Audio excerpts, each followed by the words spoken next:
আমাদের বাড়ির পাশাপাশি রাস্তায় এই অবস্থা। কাল সারা রাত প্রচুর বৃষ্টি হয়েছে। বৃষ্টিতে গোটা চতুর্দিকময় জলে জলাময় হয়ে আছে।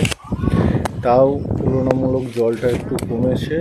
এত বৃষ্টি যে বলার নেই। কালকে সারা রাত প্রচুর পরিমাণে ঝড় হয়েছে, প্রচুর বৃষ্টি হয়েছে। গোটা চতুর্দিকে একদম জল জমে গেছে। আর ড্রেনগুলোর অবস্থা তো বলারই নেই। কয়েক বছর বোধহয় ড্রেনগুলো পরিষ্কার হয়নি, তো ড্রেনে জাম হয়ে যায়, জল সেইভাবে বেরিয়ে যেতে পারেনি। তার জন্য আরও বেশি জল আটকে গিয়ে জল দাঁড়িয়ে গেছে গোটা চতুর্দিকে। প্রচুর জল।